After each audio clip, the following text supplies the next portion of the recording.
سورج کے point of view سے جو قرآن حکیم میں آیت نازل ہوئی ہے وہ ہے سورہ بنی اسرائیل کی آیت نمبر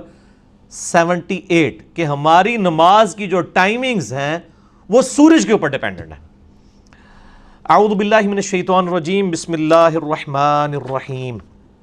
سورہ بنی اسرائیل آیت نمبر 78، بڑی مشہور آیت ہے۔ اقم الصلاۃ لدلوک الشمس الی غسق اللیل، نماز کو قائم رکھو سورج ڈھلنے سے لے کر رات ہونے تک۔ وقرآن الفجر، اور فجر کی نماز تو قرآن کے ساتھ پڑھو۔ ان قرآن الفجر کان مشہودا، بے شک جو فجر کے وقت پڑھا ہوا قرآن ہے اس کے اوپر گواہی ہوتی ہے فرشتوں کی، جو بخاری و مسلم کی متفق علیہ حدیث ہے کہ آپ صلی اللہ علیہ وآلہ وسلم نے فرمایا کہ جو فرشتے انسانوں کے ساتھ اٹیچ ہیں ان کی ٹائمنگز جو ہیں فجر اور عصر ہیں۔ جو فجر کے وقت آتے ہیں وہ عصر کے وقت چلے جاتے ہیں، پھر عصر کے وقت نئے فرشتے آتے ہیں، وہ فجر کے وقت جاتے ہیں۔ پھر اللہ تعالیٰ پوچھتا ہے میرے بندوں کو کس حال میں پایا؟ تو جو نماز پڑھنے والے ہیں اللہ تعالیٰ فرماتا ہے کہ وہ فرشتے عرض کرتے ہیں کہ یا اللہ ہم نے جب گئے تھے اس وقت وہ فجر کی نماز پڑھ رہے تھے، جب واپس آئے تو عصر کی نماز پڑھ رہے تھے۔ اور عصر والے کہتے ہیں یا اللہ جب گئے تھے عصر کی نماز پڑھ رہے تھے، جب واپس آئے تو وہ فجر کی نماز پڑھ رہے تھے۔ تو یہ سورہ بنی اسرائیل کی آیت نمبر 78 میں اللہ تعالیٰ نے جو ٹائمنگ ہے 5 نمازوں کی بتا دی ہیں۔ اقم الصلاۃ لدلوک الشمس، سورج کے ڈھلنے سے لے کر رات ہونے تک۔ اب اس میں نماز کے 3 ٹائم آئے ہیں۔ یہ اکثر وہ اہل تشیع بھی پیش کرتے ہیں نا کہ جی قرآن میں تو نماز کے 3 ہی ٹائم ہے، یہ حقیقت بات ہے، لیکن ہم اس کی پھر ایلوبریشن کرتے ہیں بخاری و مسلم کی حدیث کی روشنی میں کہ یہ جو لفظ آیا نا کہ سورج ڈھلنے سے لے کر رات ہونے تک، تو ہم کہتے ہیں ڈھلنے سے لے کر رات ہونے تک سے مراد یہ ہے کہ ڈھلنے کے دوران ظہر اور عصر کی نمازیں،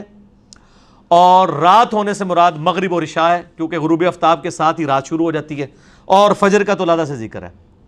وہ کہتے ہیں نہیں 3 ٹائمنگ ہے، ظہر و عصر،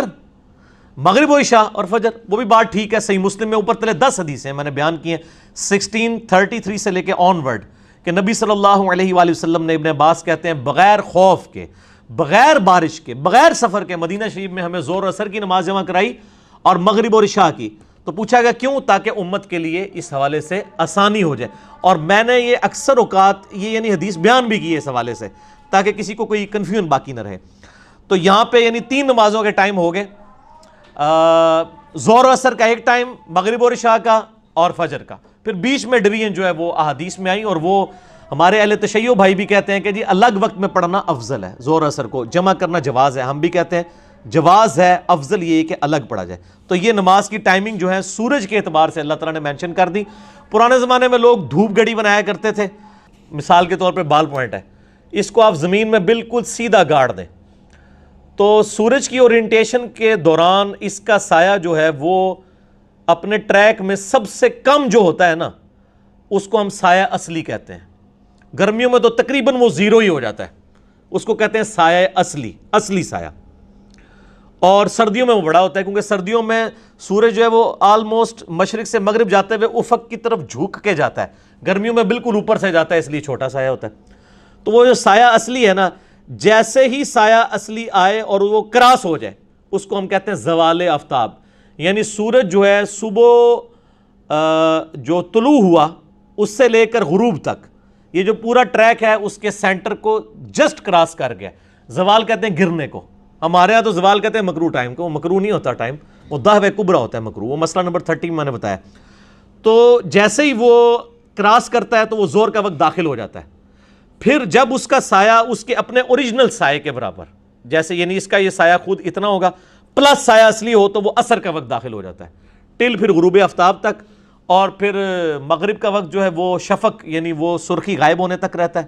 اور پھر فجر کا وقت پو پھوٹنے کے وقت ہوتا ہے جو صبح صادق ہوتی ہے۔ یہ ساری کی ساری چیزیں سورج کے ساتھ چل رہی ہوتی ہیں۔ تو پرانے زمانے میں لوگوں نے دھوپ گھڑیاں بنائی ہوئی تھیں، اب تو ہمارے پاس مسلم پرو ہے، باقی سافٹ ویئرز ہیں، ان کے ذریعے بڑی آسانی کے ساتھ ٹائمنگ کیلکولیٹ کی جا سکتی ہے۔ تو یہ پورے کا پورا سولر نظام جو ہے یہ ہماری نمازیں ڈیپینڈنٹ ہیں سولر نظام کے اوپر، اور ہمارے صرف رمضان کے روزے جو ہیں وہ لیونر کے اوپر ڈیپینڈنٹ ہیں، مون کے اوپر، باقی پورا سال ہمارے سورج کے ساتھ کوئی چڑ نہیں ہے۔ لہٰذا سولر ایئر ہو، عیسوی ہو، سن عیسوی ہو یا سن ہجری ہو، یہ دونوں کے دونوں اللہ کے ہیں، الحمدللہ۔